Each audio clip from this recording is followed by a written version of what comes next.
บายดีเนาะเฮาสิมาแนะนำเรื่องวิธีการต้นมะนาวซั่นๆอันนี้วิธีการต้นมะฮุ่งเนาะคือเฮาปลูกมะฮุ่งเนาะมันจะมีสังเกตได้ว่าคุมหนึงเฮาปลูก2 ถึง 3 ต้นบัดนี้แล้วมันเป็นกรณีว่ามะฮุ่งเฮาเลือกเพศได้แล้วเป็นเพศที่เฮาต้องการทั้งสองเฮาเฮ็ดจังได๋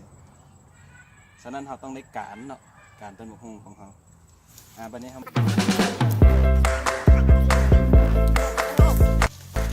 ก่อนครับก็จะมีผ้าเนาะมีไม้เนาะแล้วก็มีคัตเตอร์แล้วก็มีตุ้มสอนก่อนด้วยฉากพาวเนาะอันนี้คุยกับพาววันนี้เรามาเริ่มเฮ็ดกันเลยเนาะง่ายๆเราก็เริ่มก่อนถ้าสังเกตเบิ่งว่าระยะจากยอดหางจุดที่เราจะการนี่เอาอยู่คืบนึงเนาะคือว่าอยู่ประมาณนี้เนาะแล้วเราต้องตัดใบตรงนี้นิดนึง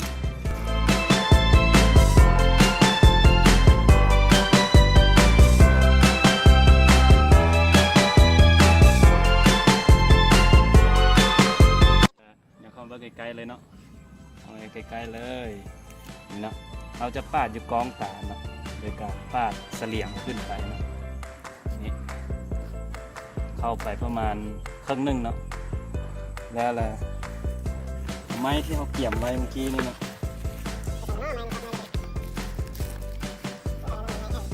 โอเคไม้ที่เขาเกี่ยมไว้เนาะนี่นะอยากเข้าใกล้ๆได้เราก็หัดเอาประมาณความกว้างเท่ากับต้นมันเนาะ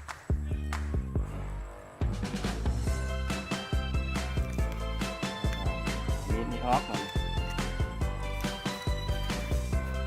ไม้รีบนี่งัดใส่เนาะงัดเข้าไปเลยเลิกๆจำแล้วกันดีเราจะมาปาดตุ้มตอนมันนี่นะปาดตุ้มตอนมาพี่ออกกว้างนี่นะพี่ตุ้มตอนออก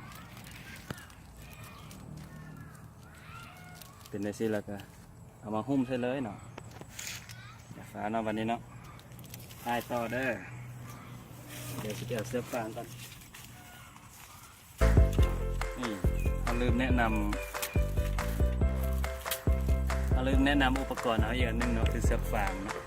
อย่างที่ประมาณนี้เนาะเดี๋ยวเราเอามามัดเลยแบบนี้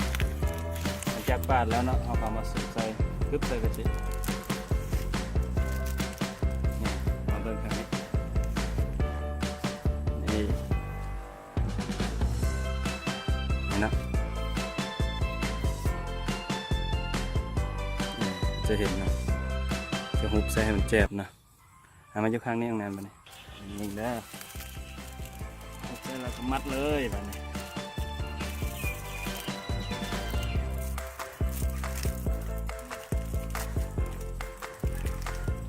มัดแน่นพอสมควรเลยแหละนะ